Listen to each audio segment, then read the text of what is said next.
Sweet 16 matchup 2 years ago between these two schools. That was the end of the 22-23 season. Remember, that was the year Chris Beard was suspended, ultimately fired. Rodney Terry, the interim coach. Just think of all the hope that year. Got them into the Elite Eight. How does this one end? Here in Dayton, and off we go. Texas and Xavier trying to earn the right to head to Milwaukee. And Swain gets the assignment to slow down Johnson here. Sean Miller told us there'll probably be at least 2, if not 3 guys assigned to him throughout the course of this game. Tremont Mark elevates on a 3. Boy, didn't have a lot of room to land. Complaining, no whistle, as Texas unable to capitalize. Open 3. Marcus Foster a little bit short. And Pope looks to push that ball in a hurry. Whoa, there you go. Mark extending to the cup. Good release there by Pope, too. He was a fraction away early on in this game from a traveling violation. You saw that last graphic. Xavier looking to push at every opportunity. One of the best fast break teams in the country. Open look at a 3 from Swain. A little bit too much. And pretty good on the offensive glass also. This is going to be a kick off of Texas, and they're going to reset the shot clock to 20. That may have been a travel right there in that 3rd step when I look at his 2nd time. Xavier Musketeers, 21 victories this season, 13-7. They finished tied for 4th in the Big East. Very active. They pass the basketball very well. Xavier does, and they move without it also. Wow. Zach Fremantle on the spin, unable to put it down. The Musketeers still looking for their first points. And 3 shots right around the rim, touching the rim a couple of times. Wild move to the cup by the freshman Johnson. Look at the way they always look up the floor, Xavier. They pass the basketball very well, averaging 17 assists per game. Good look. Conwell, the jump pass underneath Fremantle, the handoff and the whistle. They're going to put Swain at the free throw line.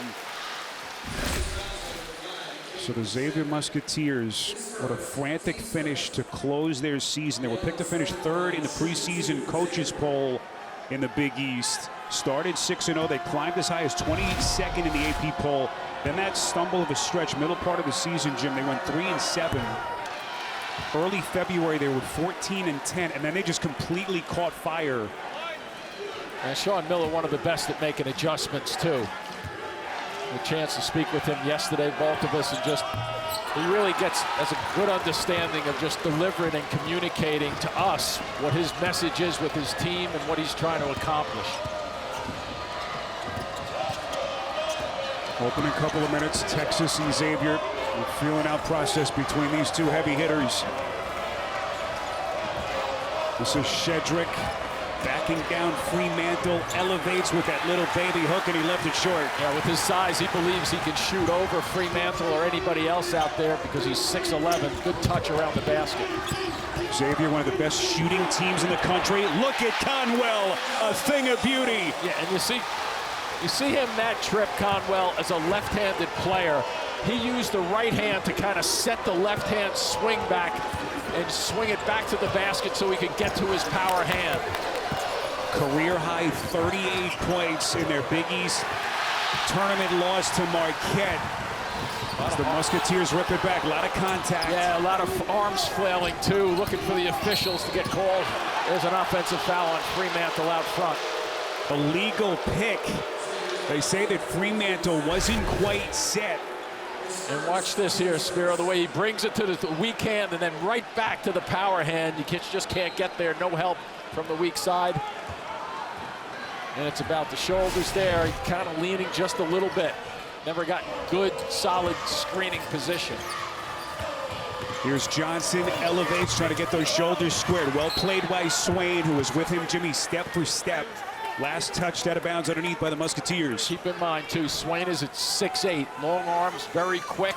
So they give that assignment at Johnson, who's 6'6", and as we just saw, he missed that shot, but the elevation. Here he is one-on-one. Johnson, a couple of little hesitation maneuvers, missed it. Playing him as well as you can hope, early stages. Transition 3, Conwell, splash! He has taken his game to new heights.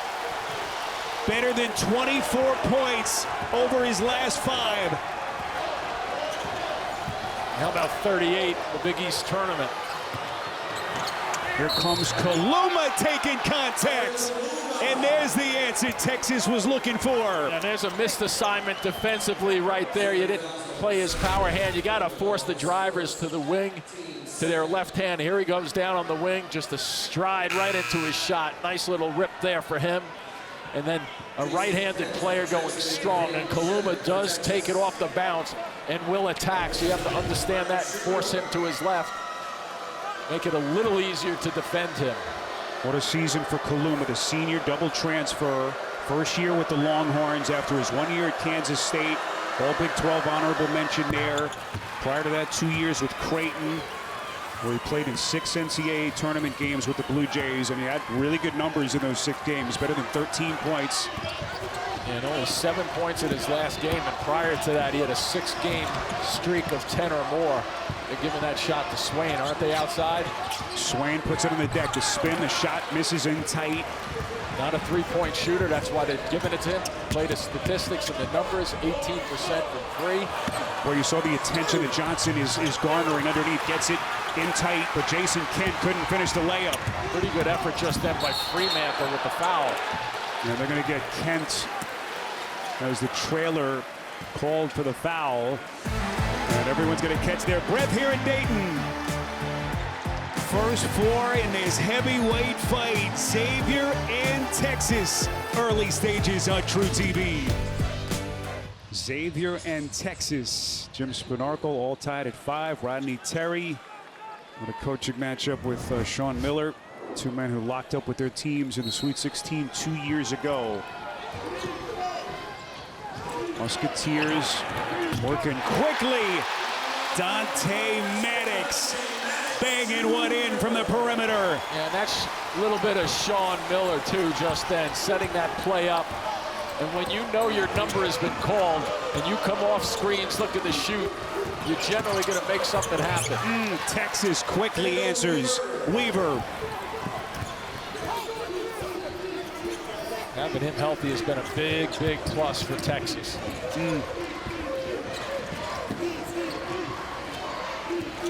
With that groin injury early part of January, the 15 games that he missed finally returned in the regular season finale against Oklahoma, and they've been a different team with him in the lineup. The pass deflected, stolen. Up the floor comes Johnson looking for his first points. Let's see if they'll count the basket, and they will. Yep, I think that should go. Contact and 1 for Johnson. But already early in this game, you can see the amount of focus he's getting from Xavier's defense. What a play by Weaver to ignite that break. Just to trigger it, you're absolutely right. There was the swat. And now, Jim, they're going to look at the replay to, I believe, to try to confirm Previous that. play is under review for basket interference and goaltending.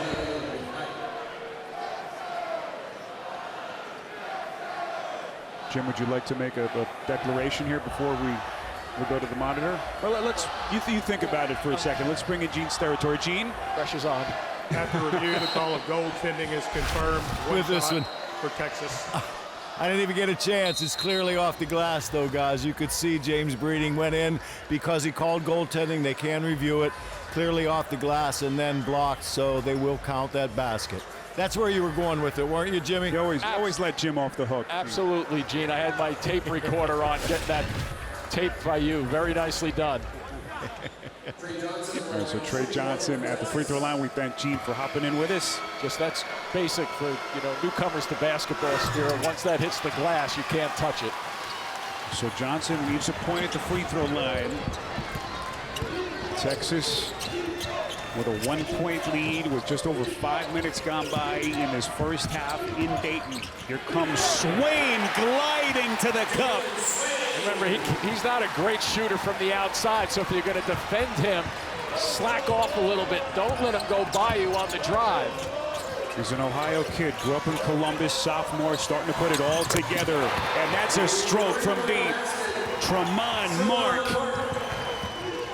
Might be one of the wild cards for Texas to get things going. Just in case Johnson doesn't have a big scoring night. Look at this play. That's a play and a half right there. That's Second steal for Weaver, throwing his body all over the place. My goodness, Johnson coming with bad intentions. This is a big call right here, too. Fremantle just picked up the second. Oh, boy. Yeah, he came close before, and it's these. That's just a terrific play. You think your momentum is going to take you out of bounds, but his shoulders stay above the line out of bounds. And you saw Fremantle's left hand come in with a little bit of a jab for number 2 for him. So it's a big early call in this game. Fremantle will sit. Still barking towards the official. Sean Miller tells him to take a seat. The Texas Longhorns women's team, of course, are 1 seed for a second consecutive year. Their first game Monday in Austin. They'll play either High Point or William and Mary. Pretty interesting to see what Sean Miller does with Fremantle. 14 minutes left in this half. Will he run the risk of putting him back on the floor? I think the score will indicate whether he has to do that or not. Again, we touched on how prodigious the Xavier team has been offensively. But right now, still trying to put it together. Jerome Hunter on the misfire. Weaver taking on contact. He's taken on this game. He's made 4 good plays already. Big John Hughley has checked into the game for the first time. Here he is on the box. Little body bumps down here, don't you think? Physical play. Shedrick trying to hold his own. As best he could.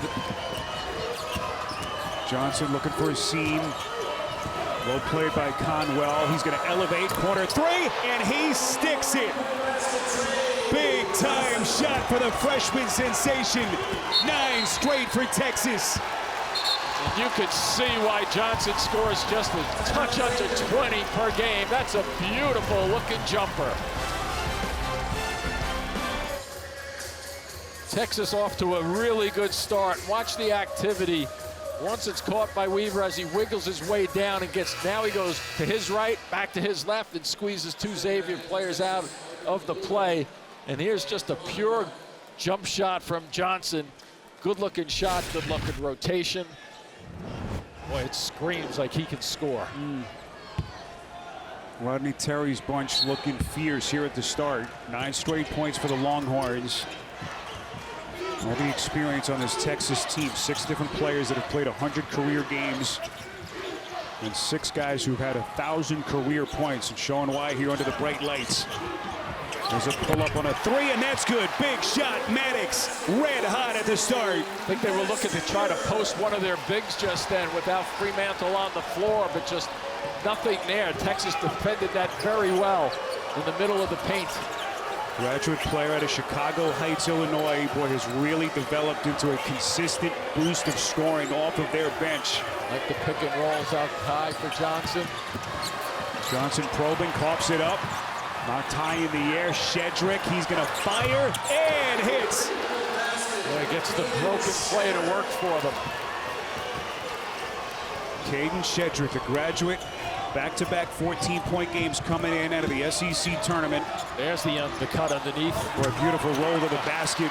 And Hunter won't get a better look than that tonight. That's what they were looking for that previous trip. Johnson, the long 3, and look at Shedrick, the heady play to throw it off of the body of Conwell. And now Rodney Terry's going to get a timeout. Both teams throwing some haymakers. Maddox. And this physical start between Xavier and Texas.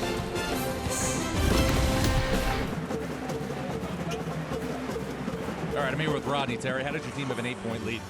You know what? Our transition defense has been really good. This is one of the fastest teams we'll play all year. Got to do a great job on their guards. Our bigs are doing a great job of getting up, containing these guys, getting downhill. Yeah, they're a really good offensive team. Appreciate it. Thank you. All right, John, Rodney Terry's Longhorns have come to play. 19th in the preseason AP poll. They lost their season opening game to Ohio State in Vegas. They got off to that 11-2 start, and then the gauntlet of that SEC schedule, arguably the toughest schedule, Jim, in the history of the sport. 8-13 since the start of January. All the injuries that they've had to contend with, but they're finally getting healthy. It's their 6th game this season in which Rodney Terry has had his top 10 guys all healthy. And that's the thing, too. When you look at this team, Trey Johnson can obviously score, but they get 4, 5, 6 guys who can really go after it, score. It's a nice balanced offense past the Johnson's 20 points a night. Tremont Mark trying to fend off Swain. Really good defense, better offense. What a play by Mark. He's one of them who gets his 10 points a game. A little trouble for Xavier early on right now. They need to come up with a hit. They were trying to go to the blocks. Xavier Musketeers, they got the hometown crowd here. As they're going to get a reach-in foul. I believe they're going to get Arthur Kaluma. With Dante Maddox trying to force something into the paint. And here's that over the top, and look at that little fall away shot. Helps going to your left when you're strong with it. And then here's this, there's a little bit of hand on ball, but there's more hand on skin and wrist on that play. Yeah, Jim, all the talk about how tough the SEC was. You know, a team like Texas, a team with 15 wins. And by the way, only the 4th team in the history of the tournament to get an at-large bid despite having 15 or more losses. But then you talk about how good the SEC was. You get to the tournament and you're just battle tested, you're hardened, and we're seeing that in the early part of this game. Yeah, when you're playing the lowest teams in that league and you're playing on your home floor, it's a tough night. Never mind going to on the road. What a season they had down in the SEC. Look at what they have done. 7 of 8 from the field as they have opened up this 8-point lead. Kaluma calling for it. Sandwich, little contact, no whistle. Maddox holding steady. Fremantle back. Fremantle! So Sean Miller not wasting any more time. Fremantle back in with 2. And that's why I think Shedrick goes to the post possibly. Let him operate, but he's way outside out here now. Let's see where he ends up. Mark looking for some daylight, and he's bumped.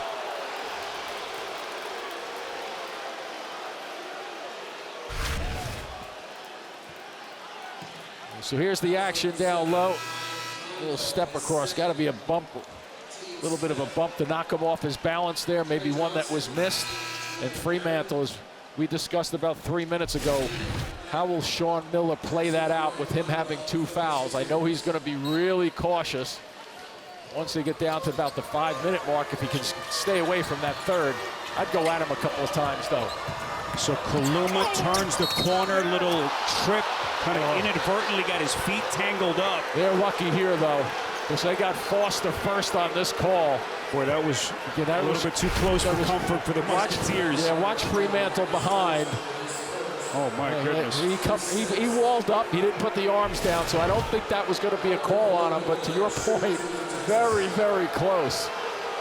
So Arthur Kaluma at the free throw line for 2 with 10:41 left in what has been a highly intense opening 9 minutes and change here in Dayton.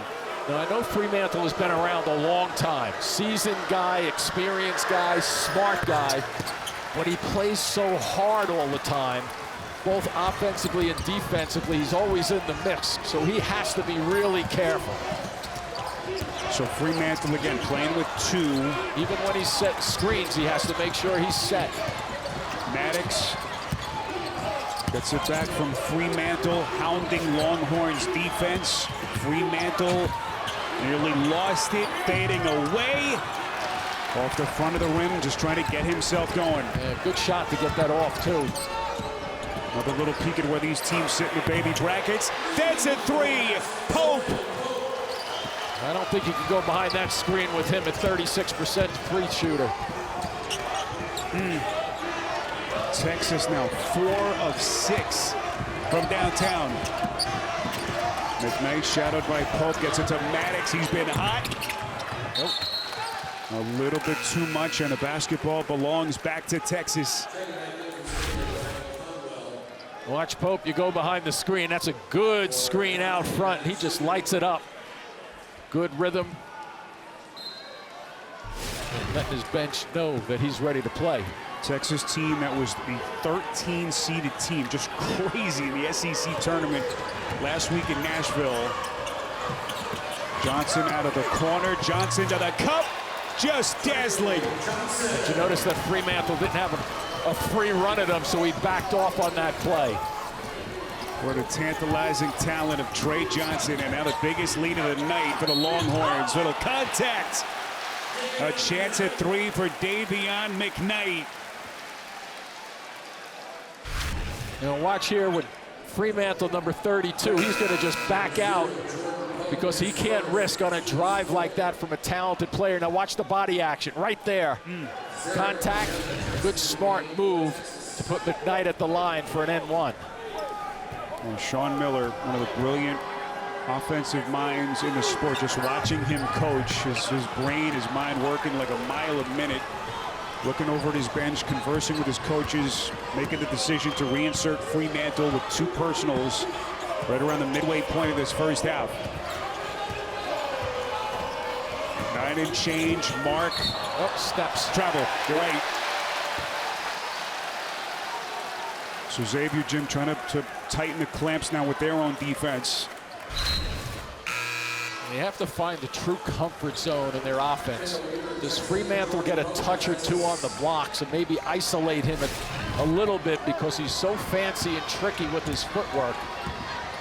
Sometimes I'd rather see him down there than coming up to set screens like he is right now. Texas, one of the best teams in the country, taking care of the ball. Only their 2nd turnover. McKnight thought about it, puts it on the deck. Fremantle straight away. Fight for the loose ball. Conwell to the cup, lays it in. 9-point game. Just the scorer's mentality there, too. Once he corralled that ball, what was his instinct? I got to find a path to the basket and finish this off. So despite Fremantle having just 1 field goal, Xavier showing some life again within single digits. On the wing, Kaluma's going to step into a 3, in and out. Fight for it underneath. It's last touch by Texas. I'm not sure there was a foul on that play just then. They were looking for one, a little tug of the jersey, but I think it was just a player out of off balance a touch. Zarek Onyema.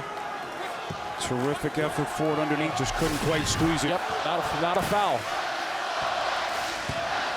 And this hometown crowd for a Xavier team playing 45 minutes away from their campus in Cincinnati, starting to come to life here in Dayton. Foul charge to Johnson, his first personal, and that's going to be the 5th against Texas. It's so important, too, when Sean Miller's guards, and he knows this as well as anybody because he was a terrific player as a guard, don't go too quickly if Fremantle is setting that screen for you. Wait for him to set the screen. Conwell's going to fire short, and the rebound clutched by Onyema. Yeah, that was a play just then. If Fremantle didn't have 2 fouls, he would have been going after that offensive rebound a little stronger and more aggressively. So we move past the 8-minute mark. Here comes Kaluma. Boy, dropping just an exquisite pass to Onyema. What a find by Kaluma. Here's Fremantle, lets it fly short, and Fremantle now is 1 for 5 from the field. Took him out of his rhythm a little bit, picking up that 2nd foul, I think.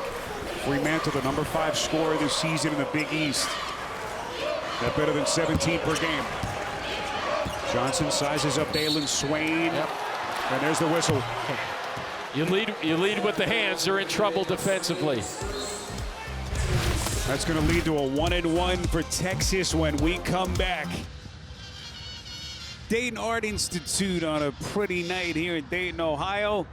11-point lead for Texas. A couple of seconds ago, John Rothstein with Sean Miller. All right, Sean, they got 32 points in 12 minutes. How do you tighten your defense? Yeah, that's the problem right now. At first, we had a hard time getting back. I thought, again, Weaver, when he comes in the game, Texas is a different team, and he really sparked them. And now we have a couple guys with foul trouble. We have to be able to get stops and then not let defense affect offense. Appreciate it. All right, John, so a lot on Sean Miller's mind. Down 11, but also your 2 most indispensable players dealing with foul trouble, Conwell and Fremantle, with 7:15 left before halftime. And Conwell remains on the floor. Fremantle is not. Sean hitting it right on the head, too, when he pointed out the foul trouble, but he also pointed out the play of Weaver for Texas. Trey Johnson, the SEC Freshman of the Year, led the conference in scoring at nearly 20 points per game. Second highest scoring average by a freshman in the history of the program, trailing only Kevin Durant. Who was that? 10 points already for him. And he's dealing with all kinds of attention from the Xavier defense as the Longhorns now have their largest lead of the half. McKnight steps back. That's a tough shot against Weaver. He's one of the guys for Xavier who, when they need a bucket, they will go to him from time to time. He's another guy who just really likes to mix it up. A lot of these Musketeers are like that. That's why they're so successful. McKnight extends his defense against Mark. Lead pass on Yema underneath to Kaluma. Left it just a little bit short. Conwell was in the mix again just then with those 2 fouls. You got to be so careful. We come up on the final 6 minutes of the half. McKnight trying to get this offense going. This is Hunter, finds the laces and connects. There's a guy in the sets that you want to have shooting your 3 ball. But I love the way Xavier just moves the basketball, but they're moving bodies to different spots. Sean Miller really knows how to set his offenses up. A young man who has had to overcome so much physically over the last couple of years. Able to cut the deficit to 8 for Xavier. Mark around and in. Good recognition by Mark just then. With Hughley on him, nice time to just take it, pull it up. Good grab there, too, down low by the big guy. Watch this now. He's going to go after it. Hughley, whoa! Sent back Onyema. Johnson, and that is broken up as they try to go backdoor to Kaluma. And Conwell was there as he's going to be called for his 3rd personal on TNT and streaming on Max. That's a little running hook shot that was taken out of the sky just then. In the meantime, Jim, the gigantic call against Conwell, his 3rd personal at the 5:25 mark of the half. With Arthur Kaluma now at the free throw line, a chance to push this thing now back to a 12-point lead. That's why it was a difficult decision for Sean Miller. You know, this Texas team, when you're down 10, it's a hard decision to make. But they're so active on the offensive end with multiple players, you just get caught up. And they're showing you just how good that they can be on their best night. This Texas team averaged better than 78 points per game, their highest scoring average in 15 years. And so far, Jim, in this first half, they're shooting it at a 57% clip, including an efficient 4 of 7 from 3.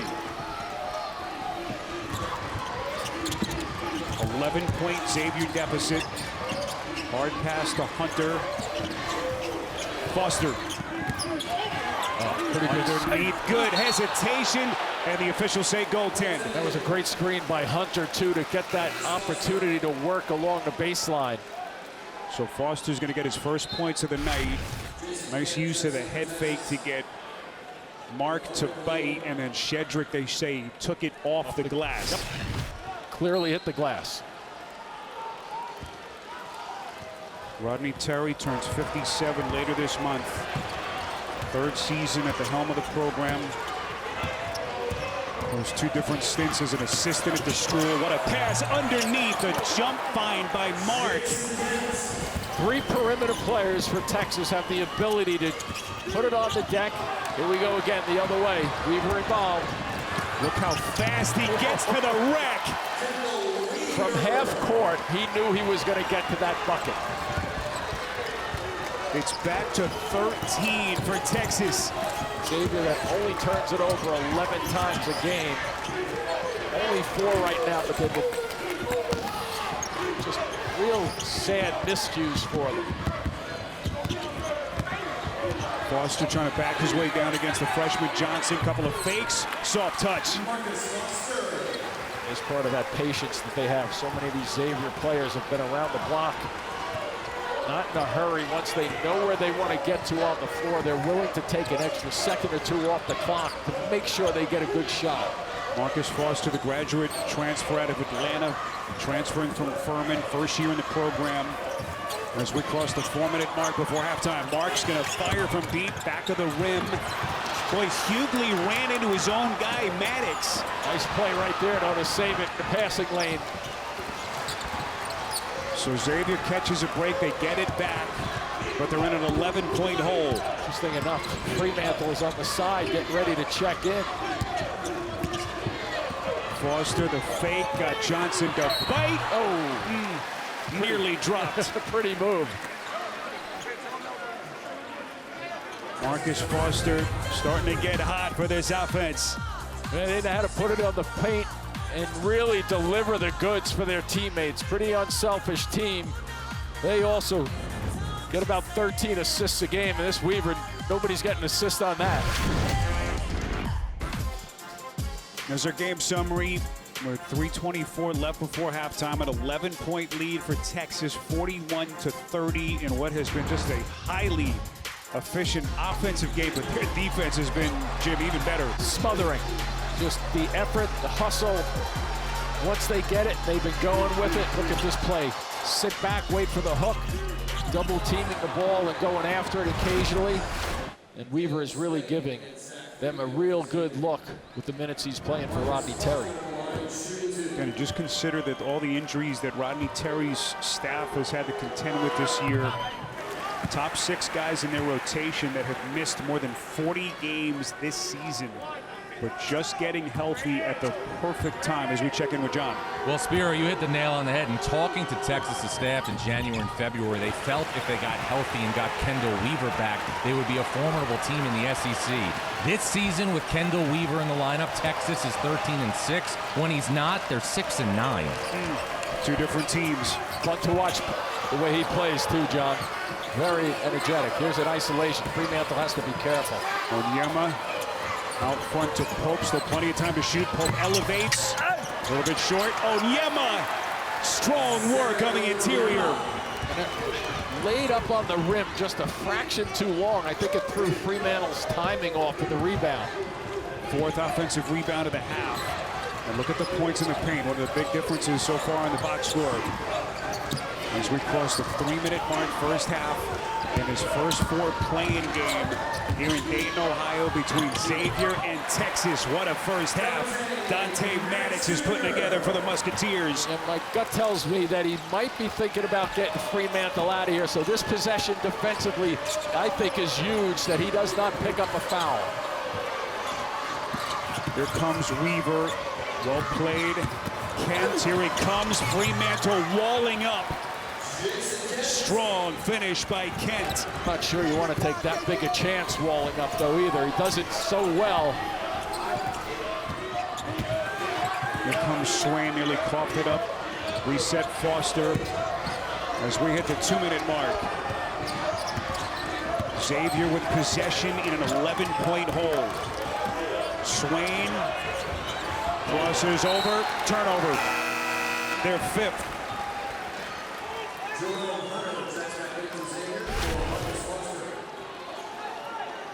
So here's that look. Fremantle does go straight up, taking a big risk with a minute and change. And then you're just trying to do too much with the basketball. Unfortunate, just lets it roll right out of bounds. So this Texas offense humming along, shooting it at nearly a 59% clip. If you've just hopped on with us, trying to build on a double-digit lead. Johnson. Knocked out of his hands on Onyema, and he gives it away.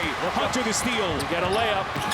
Right side, boy, the Swain bobble somehow gets it back. And Weaver a factor defensively in transition, just that I thought that was going to be a clean layup attempt. Hasn't been pretty for the Musketeers, but they're showing some fight. And Rodney Terry's going to get a timeout. 69 seconds left, late stages first half here in Dayton. And another look at that sequence. Swain. Just that little bobble allowed the defender to go by him. Both teams really starting to get hot again. 5 of 7 from the field for Texas. Xavier has hit 4 straight. Tremont Mark picks up the dribble, reset Weaver. 7 to shoot. Xavier is out of fouls. Mark stumbles. Pope off balance. The flick. Loose ball. Hunter. Nice look. Tough pass. Down too low, though. Swain never quite had it, but they're going to catch a break. Last touch by Texas, 41.6. And now Fremantle's going to come back in for Sean Miller. Yep, an offensive opportunity for them, but if that ball is bounced on the floor strongly and gets to his waist or higher, or a snap pass to his chest, they get a layup out of that play. What does Sean Miller dial up here? So good in these situations, underneath out of bounds with Davion McKnight, the inbounder. So Fremantle comes back in. Fremantle, foul trouble if you've just joined us. Just 2 points for the leading scorer. Is 1 of 5 shooting. Maddox around his screen. He's been their best offensive player so far. Plenty of time, 15 on the shot clock. Foster. A little bit of a stumble, doubled. Outside to Hunter. That's a 3. That's the patience of Xavier right there. With that stumble, you thought they were going to rush in and take a bad shot, but they put the brakes on. Final seconds. Again, the Musketeers out of fouls. Maddox at the fence. What a shot. Mark beats the horn and gets us to halftime here in Dayton. 11.5 for Mark. And Texas going to take an 8-point lead into the locker room. And Xavier going deep right there to fight back, but there's one of the guys who could get a shot off in traffic right there. Nice shot. Texas goes up with the lead. I think Sean Miller's delighted that Fremantle avoided his 3rd foul. And now John standing by with Tremont Mark. Come on, how'd you guys put up 47 on their defense in the first half? We were just getting good shots, getting some stops. We were able to get in transition and make some good shots. What's changed for your game since you moved to point guard? I've just been on the ball a lot more, so I've been able to showcase what I can do, scoring the ball, passing the ball, being able to get downhill and just create for my teammates. Appreciate it. Thank you. Spiro. All right, John, young man who just oozes talent. What a first half for Mark. What a first half for the Longhorns.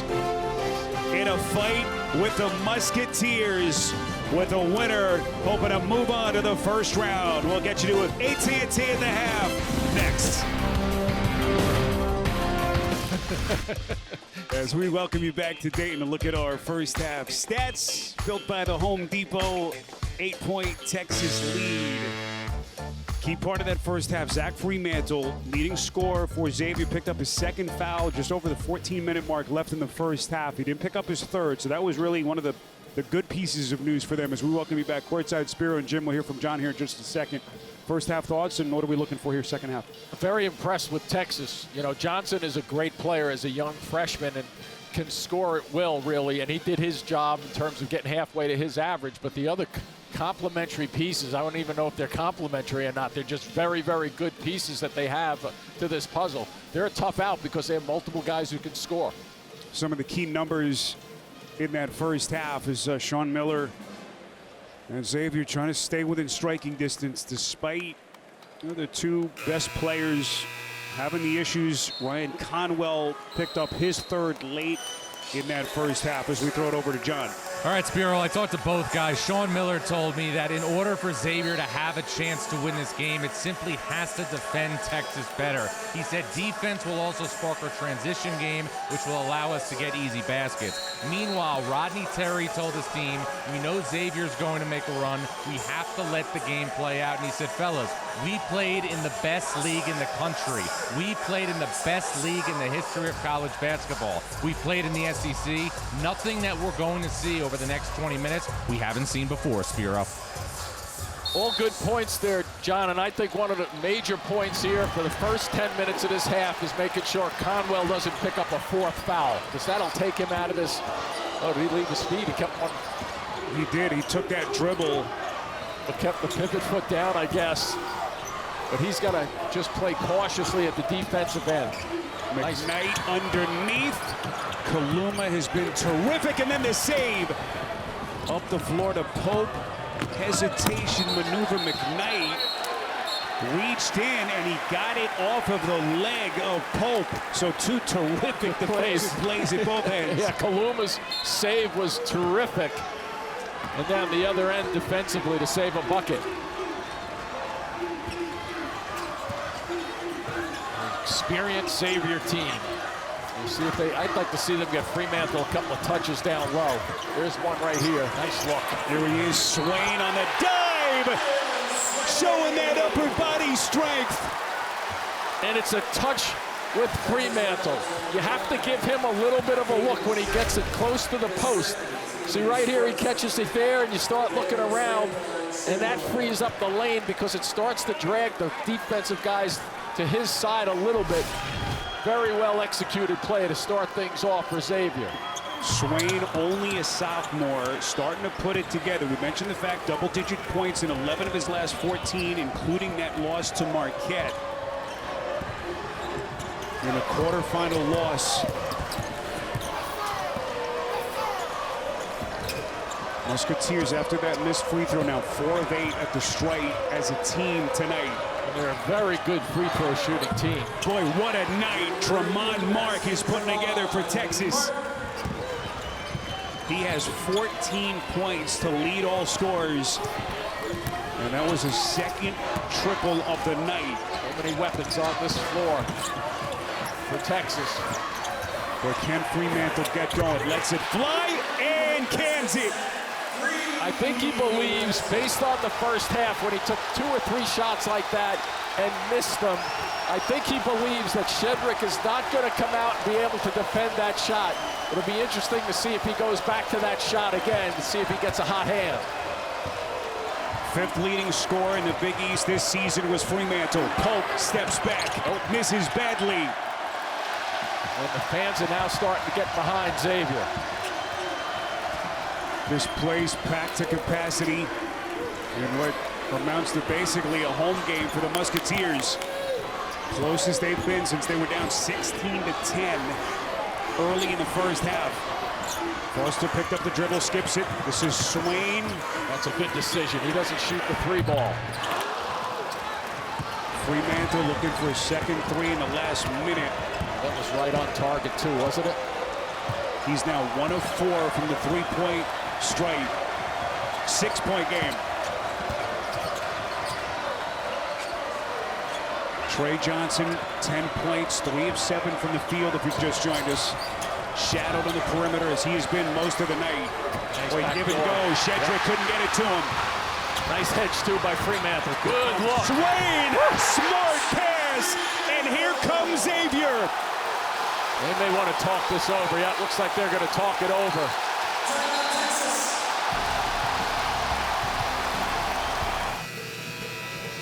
Xavier making a little run of its own here in the second half. Fremantle tees one up from 3. Look at the follow through. He's feeling good with that shot. And then on the transition after the bounce pass steal right here, watch the way they come down the floor. One of the keys is you keep going down the floor until you bait the defender in to commit. And watch the second part of this play to avoid picking up a charge. He goes out of the picture, and the ball ends up in the rim with a beautifully designed fast break there. But so important not to pick up a charge on the pass. Jimmy, just consider what Fremantle has overcome. 3 surgeries on his left foot. Remember, he missed all of last season. Basically missed 2 calendar years. The perseverance that he has shown to put it all together this season. Finally getting a chance to play in the tournament, basically in what was his last opportunity, and here he is. Look at Kaluma contorting his body through a tight space, and he's got 8. Contact at the other end as Weaver hit the deck. Strong move by Davion McKnight. You knew Kaluma was just waiting to free things up. Nice little dish and a little flip by him. He's long, he's strong, 6'7", but he's got real good length in terms of going to the basket. So here is McKnight at the free throw line. Western Kentucky transfer, graduate player out of Shelbyville, Kentucky. And their struggles at the line continue. 4 for 9. They're an 80% free throw shooting team. Oh, you can watch live men's games on your computer, phone, tablet, or streaming device with NCAA March Madness Live. Download today.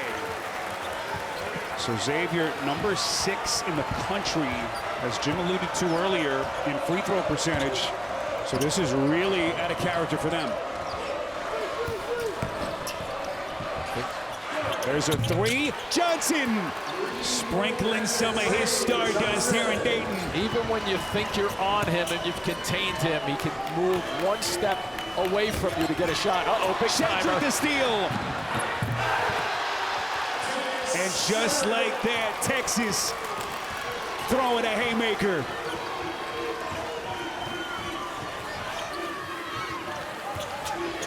So 4 minutes gone by, second half. That's how quickly Texas can strike. Oh, their offensive firepower. Look at Weaver's defense with his feet. McKnight, just terrific from Weaver. Yeah, he made that so much more difficult than it had to be. 10-point lead. Nice two-man action here with Paloma Johnson. Swing it to Mark. Mark, who's been spectacular tonight, knocked out of his hands. Fremantle. That's some numbers. There's the skip. This is Foster. He will shoot and buries it. Great recognition of a 3-on-2 break just then. The old days, they would be trying to get a layup out of it. Now they kind of flare to the right side and the left side to work the 3 game. A significant improvement in Foster's three-point accuracy this season. He was only 30% last year, up to 38 this season. 7-point game. Here comes Kaluma. Boy, he's wreaking all kinds of havoc. Swain is going to be called for the bump. And let that intensity rise a little bit more here in Dayton. Texas and Xavier in a first 4 fight. Tournament summary on the eve of the first full day of the madness. 14:51 left in a half here. Mount St. Mary's advances. They'll take on the #1 seed in the East, Duke.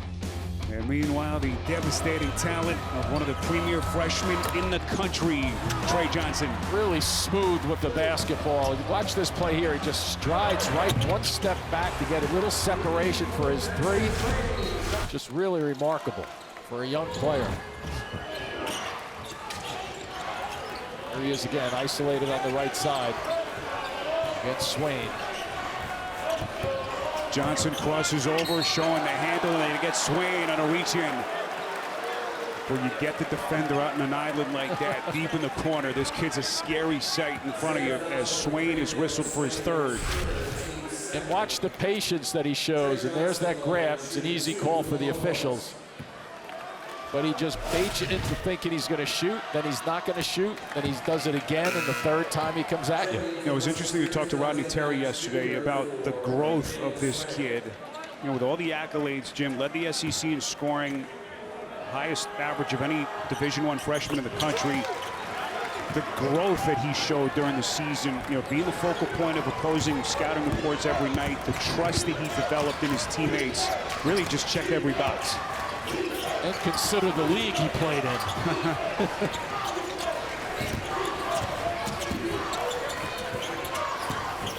Conwell on the deck, up with the floater, soft touch as we check in with John.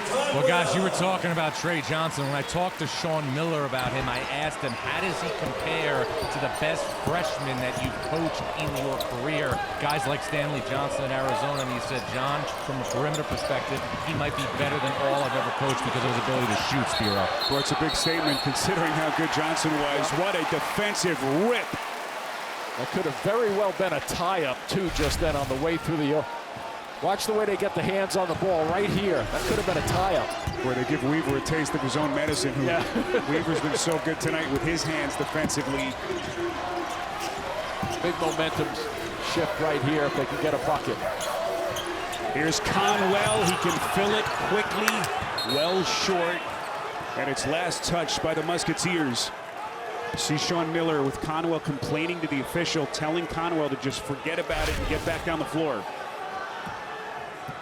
Or a little bit of contact here, a pretty good argument. Yeah, exactly. You don't want to get a technical argument with the officials. Again, the winner of this one advances to take on Illinois with the Midwest region. 7-point game. Texas, if you've just joined us, was up 10 at halftime. Fremantle, and this is going to be a foul. It'll be number 3 on Xavier's best player. And boy, he had a breakaway dunk. Look at that reaction with Sean Miller. Jimmy felt like he had the play, so he gambled, but he did get him on the arm. Got him on the arm. I like the thought process, but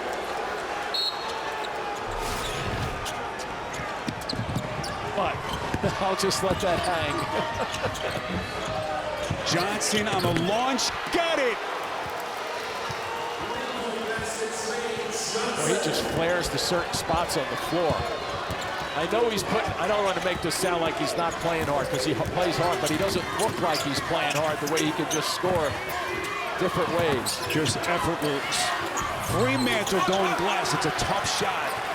And the loose change corralled by Kaluma. You go back to Johnson with the hot hand. Whoa, watch out. And boy, running right into Fremantle, and that's a travel. I'll tell you what happened with Fremantle, too. Shedrick backed out towards the free throw line. He got Fremantle. And watch what happens here. From behind, he gets pushed. And Fremantle can't control his body because he gets hit from behind. Jimmy, that's how you lose a tooth. Or break your jaw. So Texas had just 4 turnovers in the first half. And already they're 4th in the first 7:20 of the second half. Small ball lineup right here for Xavier.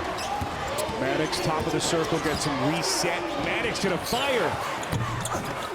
Maddox was terrific from deep in the first half. Fight for it on the sideline. Last touch by Hunter.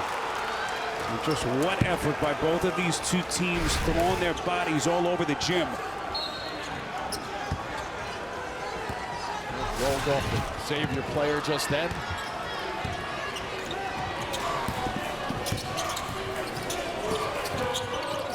Mark spins. It's a rare miss for him. Shedrick flailing at it, touched it last. And the Musketeers are going to get it back. Sean Miller flipping guys in and out, trying to find the right mix. Just giggling a little bit. Shedrick took that big swipe at it, hit it out of bounds clearly. Did you see what he did? He said he pointed that it's his ball. Everybody's working for an angle. Sean Miller, 20 years as a collegiate head coach. Was incredible 12 years out in the desert with Arizona. Back at Xavier, second stint with the school. Trying to get them to the first round. Conwell goes glass. No basket, they say. Contact before the gather. Sean Miller trying to work that one. 10-point Texas lead as that tension builds here in Dayton. As we welcome you back courtside, Spiro and Jim. We'll hear from John in just a couple of minutes. Kind of feels like the first night, the night before Christmas, a little bit with all the excitement on tap tomorrow. A lot of presents on that schedule tomorrow, too, when you look at some of those big names just to start off the day. Should be a fabulous start to a great 3 weeks or so.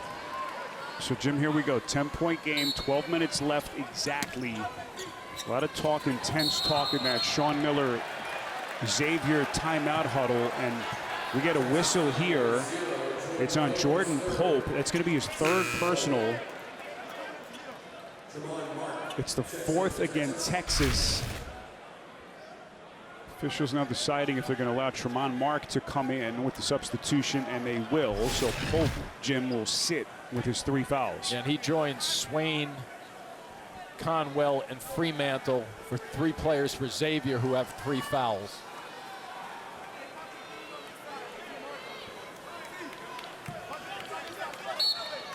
So Fremantle 7 points, trying to steal a couple of minutes here. Boy, strong trap of Maddox. It looks like Shedrick is hurt. So the officials are going to stop it. Foster gets the reverse layup. And Shedrick, meantime, is still down. So Xavier cuts it to 8. I think they're going to review getting hit below the waist. Let me put it that way to you.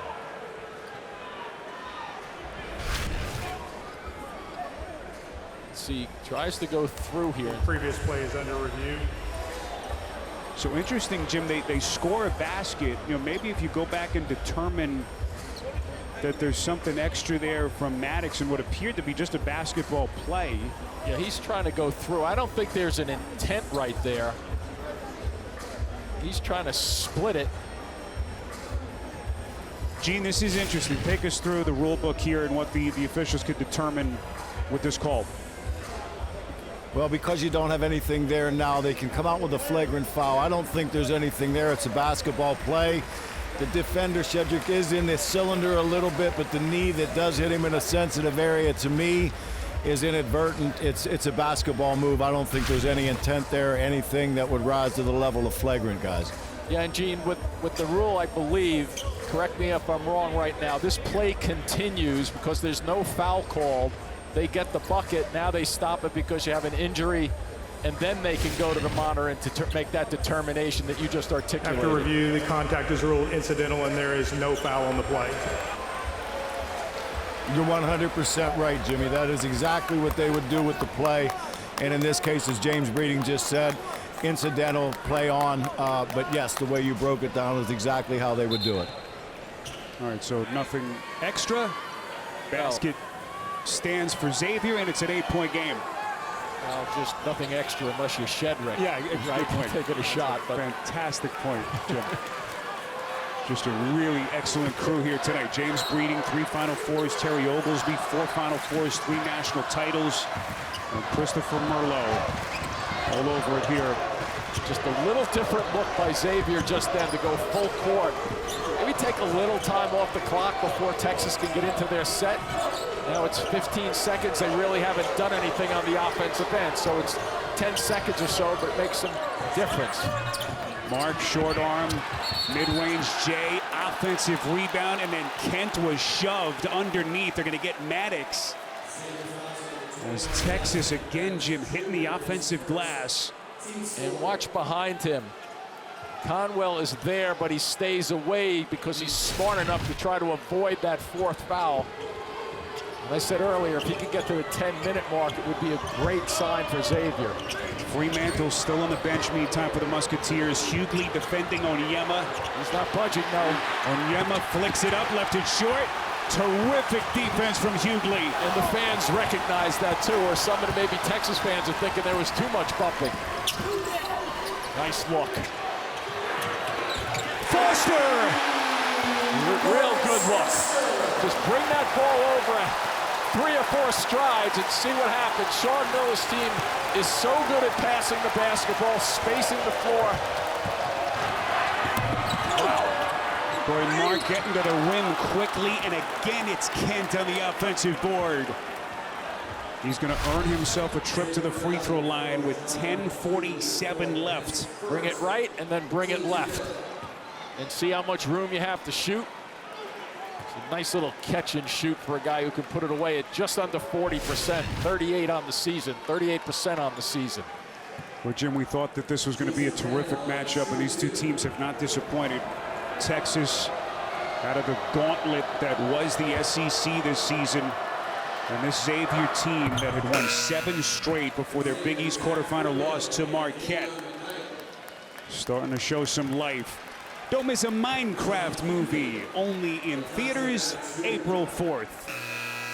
So great to have you with us. Final night of the first 4. Spiro Ditas, Jim Spinarkle, John Rothstein, our producer Jason Ross, our director Corey Fishman.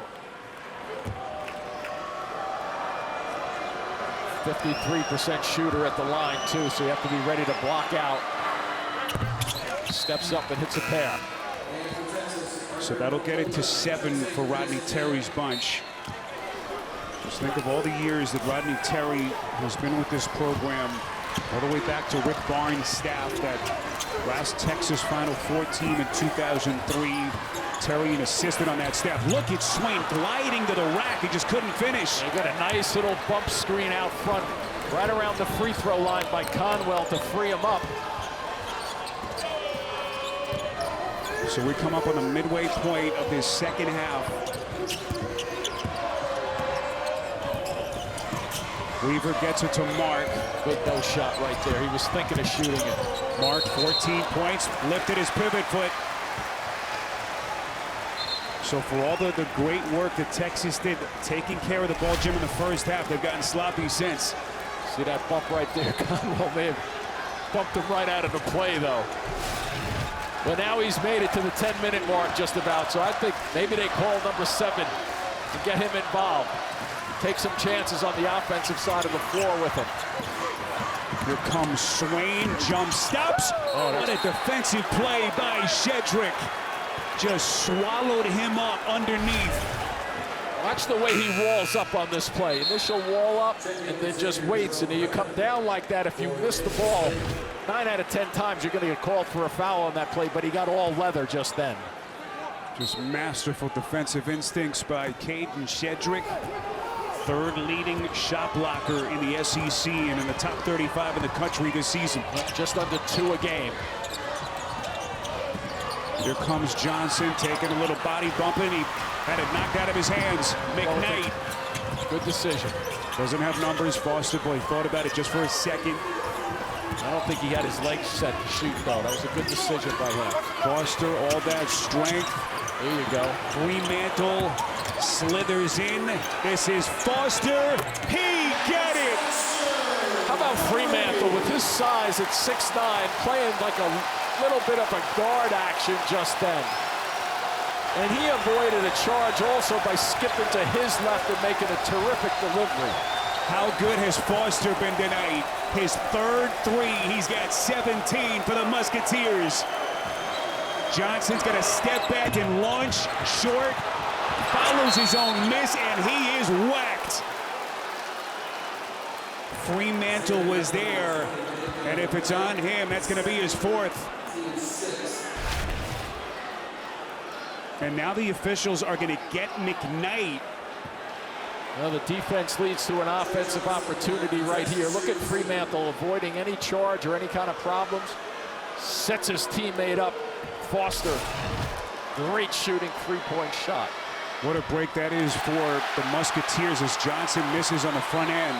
He's an 89% free throw shooter. Another look. So the official said that there it is. Fremantle right got him cleanly. So a good call. McKnight getting him down low from the back. With the reach in. 5-point game. Johnson rated his season average 19 points.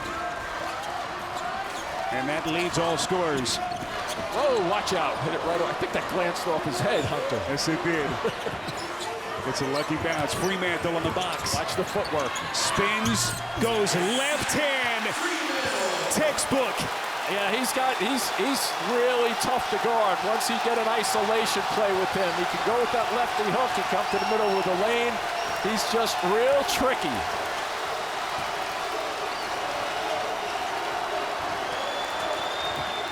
Kaluma. That might go the other way. Yep. McKnight. Remember in the first half, he went to his right, and they didn't guard him as a right-handed player. They're a much better job of understanding the scouting report that he was going to drive it right, and they stuck to him defensively. Well, I tell you what, it feels like we're in the Cintas Center right now in Cincinnati. Feels like we're in the NCAA tournament. Hunter! And we are tied here in Dayton.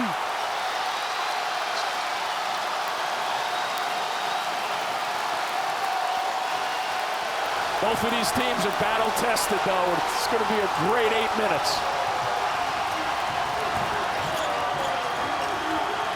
Johnson underneath. Shedrick. What a finish. Little hesitation to freeze the defense, Jimmy, and create the space. 2-point Texas lead. And it's starting to get serious. Deep 3. My goodness, Conwell nearly got it to drop. And he's going to shoot 3. You see him, he ended up going backwards. He had the call. He was just hoping that he got the little fall. Here we go. Beautifully executed again. There's our game summary at the 7:28 mark left in regulation. A 2-point lead in this battle of 11 seeds. 67-65. The free throw numbers among the big differences. There's our friend Doug Housechild, longtime director of athletics communication here at Dayton. Going to be retiring at the end of the season, at the end of June, after 44 years at the school. We are pleased to say that Doug will still be a part of the first 4 games here as the media relations coordinator. So I guess semi-retirement for Doug. And always great to see his smiling face here. And what a show that they put on once again here in Dayton. I wouldn't give up this part of the job either. You get a crowd like this in here supporting Xavier. So here's Ryan Conwell, 3 free throws for the Indianapolis native, and a double transfer. Started at South Florida, then Indiana State. First year in the program. There's Sean Miller's wife and his son Amy and Braden.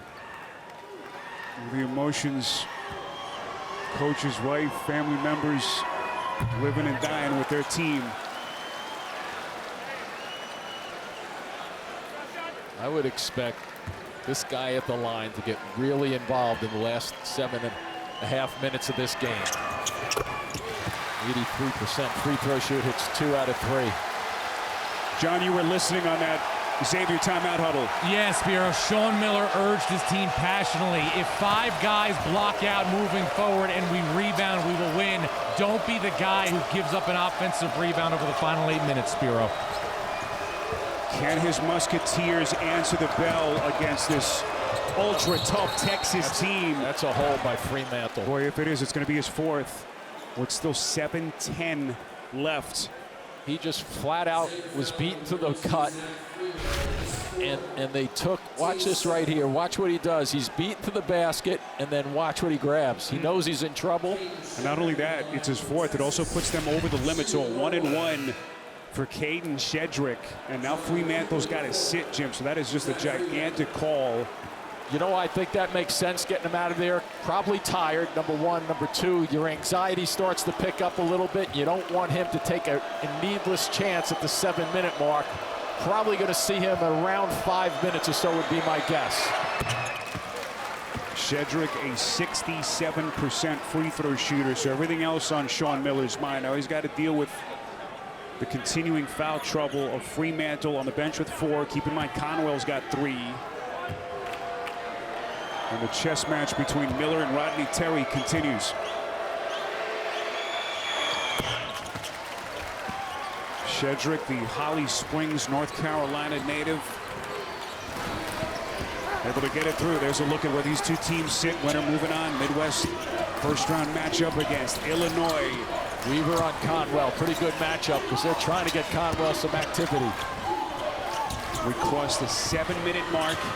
Hughley puts it on the deck. Here he comes, rumbling to the rack. Missed it. Yep. Loose ball foul, Xavier. And more free throws coming up for Shedrick.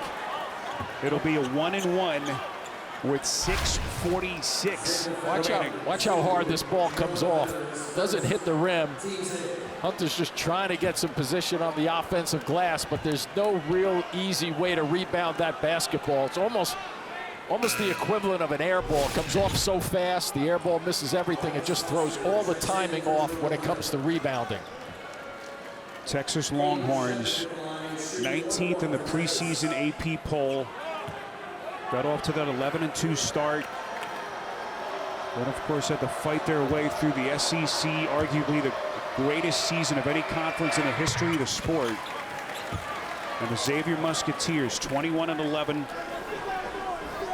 What a season it's been for them. Everything they've had to fight through, got as high as 22 in the AP poll after a terrific start. And their program had struggled middle part of the season before they caught fire. 7 straight wins. And the 6'11" Shedrick, a 67% free throw shooter, has just buried 4 out of 4. A 7-game winning streak for the Musketeers ending in that quarterfinal loss to Marquette, a game in which they blew that 14-point second-half lead. This is Foster from 3, gets it again. Boy, does he ever have a great-looking shot. When you look at that ball in the air, you can see the rotation on it, and even if he gets rim, he's going to get friendly bounces. Oh, Johnson! What an answer. Not a bad-looking shot either. Trey Johnson, that mesmerizing talent. 4-point game. Conwell gets it to Hughley. He's going to launch. That's no good. Fremantle waiting to get in this game again. Near corner, Foster fending his way to the cup. He's got it all working. So pretty, too. He comes through the lane. You notice how he had to take the shoulders and square them back to the basket so he could get a clean look at it. Just a terrific effort. That shot by Johnson last trip down the floor was just exquisite. Shedrick into the paint. Mark into the three.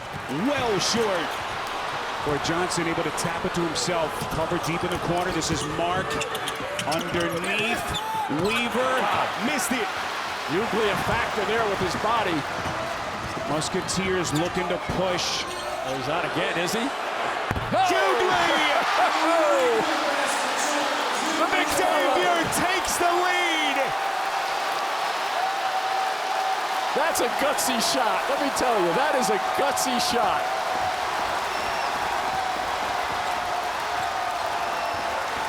First lead for the Musketeers since the early moments. Look at this. Wow. Look up, you get a layup. Swain, basket hanging, and contact. Well, there's a couple of mistakes there. You take your shot, you should drift backwards on defense, but he fails to do that. But here's the timing. Look at the big fella knocking one down from long range.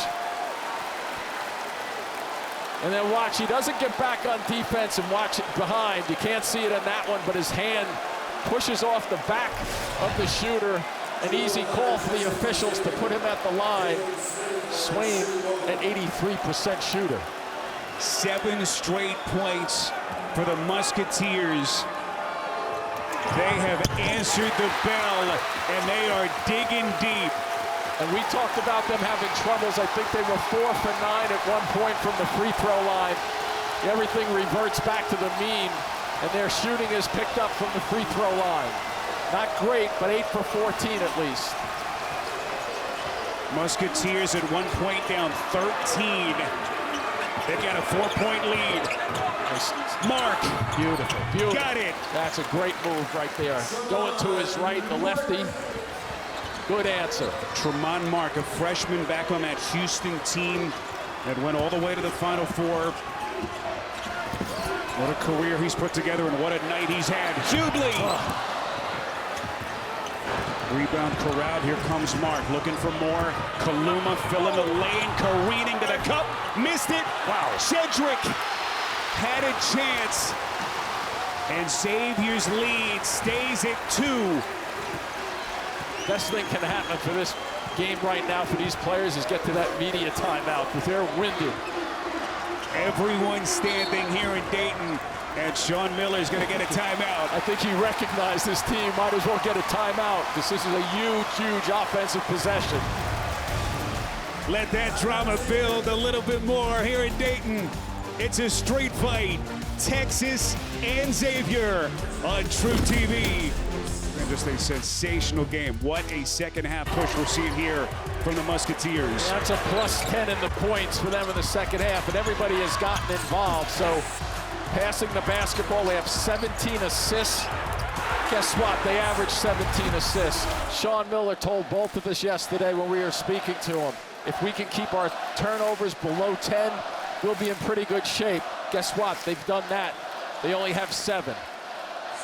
John, you were eavesdropping in on that Texas huddle. Yes, Spiro. Rodney Terry just told the team, guys, there's a lot of time left. Let's relax, but let's get a stop on this possession. It starts by getting stopped. That's how we built the lead in the first place, Spiro.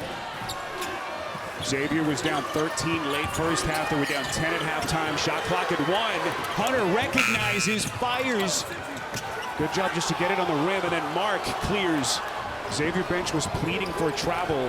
How about the Texas guys going after that? 3 of them underneath the defensive glass. We come up on the final 3 minutes. This is Weaver, nearly stumbled. Conwell playing with 3. Mark underneath Kent. Boy, he's made some big plays in the second half. Great timing on that play, too, going towards the basket. Thought he was out of control for a split second, but he regathered to finish it off. Here comes Conwell. Boy, a little bit out of control. Shedrick to lose change. Veteran squad there with Xavier. They need to make good decisions. Boy, you can feel the urgency in this place. Texas and Xavier deadlocked at 78. Exactly what they both score on average, too, 78. Mark steps back on a three, short. Sean Moore standing up over there and just saying, slow down just a bit of it. See the drought here for the Musketeers. Both teams, by the way, are out of fouls. And both teams have 2 timeouts left. This weave action they like to run. See if they can dump it down to Fremantle. Here he is on the box. One of the premier shot blockers. Shedrick defends. Fremantle. Just brilliant. He's just got a bag full of tricks. And he just really separated from a 6'11" shot blocker to get a soft little 5-footer, 7-footer. Maybe a grab out front. Now the question is who got him.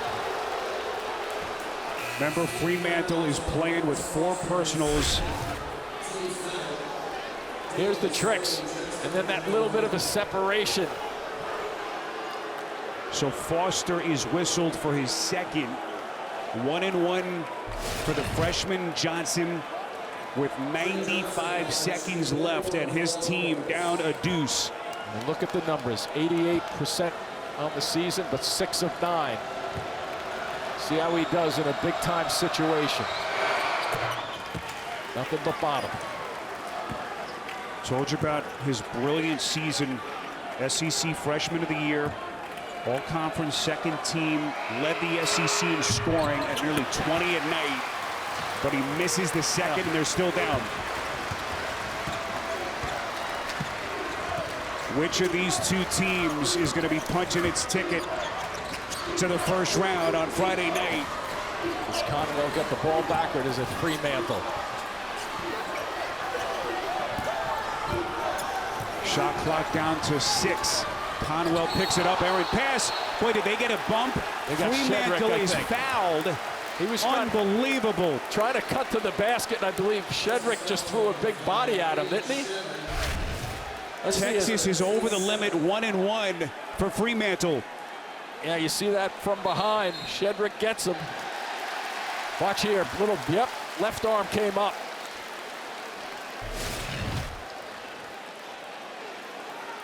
So now the officials send both teams to their benches. Jim, are they going to go to the replay monitor here? The previous play is under maybe to review. determine if there was anything extra with that shove from Shedrick. Call on the floor is a common foul. Fremantle took a shove to the back.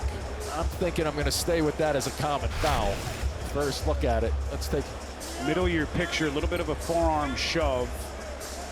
Was there something extra there? As it stands, it's going to be a 1-1 for Fremantle. But boy, this is a gigantic call. Yeah, I know it really is. The more you look at it, is it a basketball play? The extension. Again, this is as good a crew as you could have. James Breeding, Terry Oglesby, and Christopher Merlot.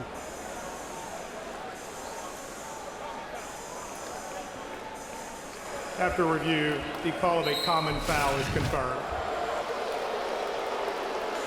So it is going to be a common foul. Nothing extra. Gene, did you concur?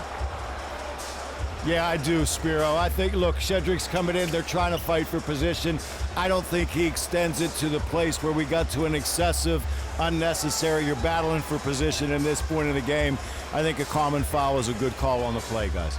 Hey, Gene, just one quick point there. And the point of this game, people might think, well, you got to call something more excessive because it's a tight game or what have you, but the officials don't think that way. No, you're working this game and you're calling what you see now and making sure if it's there now and it's big, you elevate it. If it's not and it fits within the game without breaking the rules of the flagrant or getting to that excessive, unnecessary level, we play basketball. We've got a great game. We're going to have a great ending. Great. Thanks, Gene. All right, Gene, so Fremantle hits 2 massive free throws. The Illini await in that Friday night date in the Midwest region. Will it be Xavier or will it be Texas? Will Johnson give up the ball or get somebody else involved? Here comes the freshman sensation. Stops on a dime, in and out. Foster clears. You can play this one straight up still if you're Texas. Both teams still have 2 timeouts left in their back pocket. Downside to this is you take a lot of time off the clock. So if Xavier scores right now, there'll be about 20 seconds on the clock. They'll be down 2 possessions. Shot clock at 5. This is Fremantle. Misses badly, and look at Swain. It's a 2-possession lead. 15 seconds. Mark, this is Weaver. They got to work quickly. Euro step, lays it up, and he missed it. But he's going to shoot free throws with 10.5 seconds. He can cut it to 3. Remember, we talked about shots that don't hit the rim and are not air balls. They come down in a hurry. It's so hard to get a block out on this because the timing is totally thrown off from a defensive rebounder position. It's here the last one point I'll make with Weaver missing that shot. He's a 61% free throw shooter, so if he puts that one in, now it's a 3-point play if he got that layup to climb over the rim. Both teams are out of fouls. Texas is in a double bonus from this point forward. He misses the second, and Xavier's got it. Texas trying to get to him. 2 seconds, and there's the knockout punch.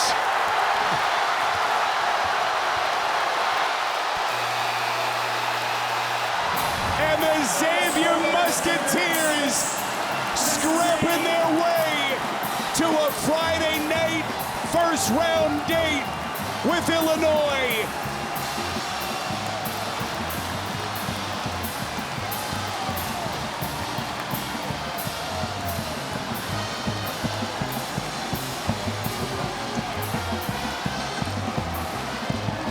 The intensity of March,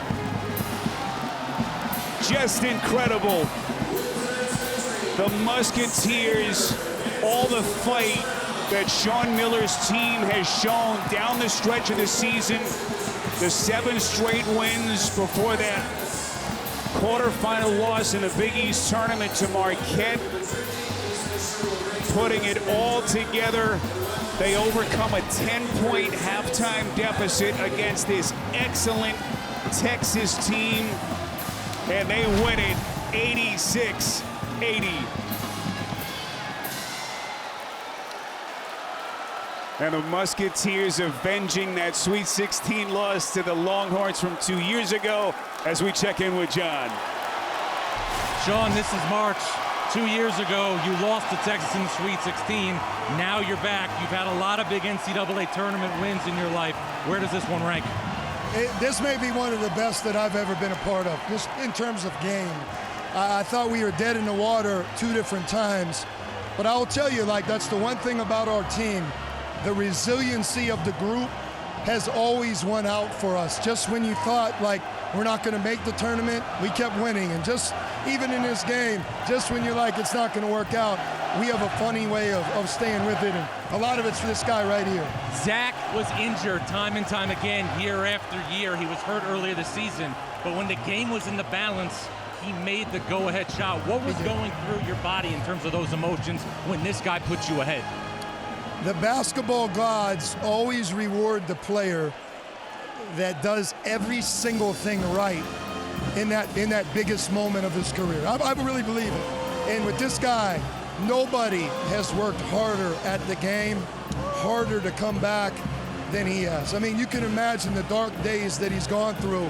He has always persevered. And you look at it, it was for this moment. I knew he was going to make it. I knew. Illinois is next. Congratulations on this one, but your thoughts on the Illini? I could care less. I don't even care. I'm just glad we won. Thanks, Sean. Congratulations. Zach, get in here. You've battled and battled to play in the NCAA tournament. What was the experience like making the big shots in the closing seconds? Man, it was surreal, man. I'm just so thankful to be in this position right now. You know, I've been through a lot, and so has this team, and we're just going to keep battling. We're going to keep it. We just want to keep this season going as long as we can. You had so much adversity the last couple of years. What kept you going in your darkest moments? Man, I just want to thank God, my family, and it's just the passion I have for this game, man. I love it more than anything in the world, and I just want to play for as long as I possibly can. You were down early in this game. Why is this specific team so resilient? I think it's because of everything this team has been through, everything the leaders have been through, me, Jerome, Davion. We've been through a lot in our career, and we know how to keep it going. We know how to stay with it, and that's just what we did tonight. Congratulations. Travel safe. Thank you so much. Spiro. John, they close on a 16-6 run to end the game as they overcome their largest deficit all season.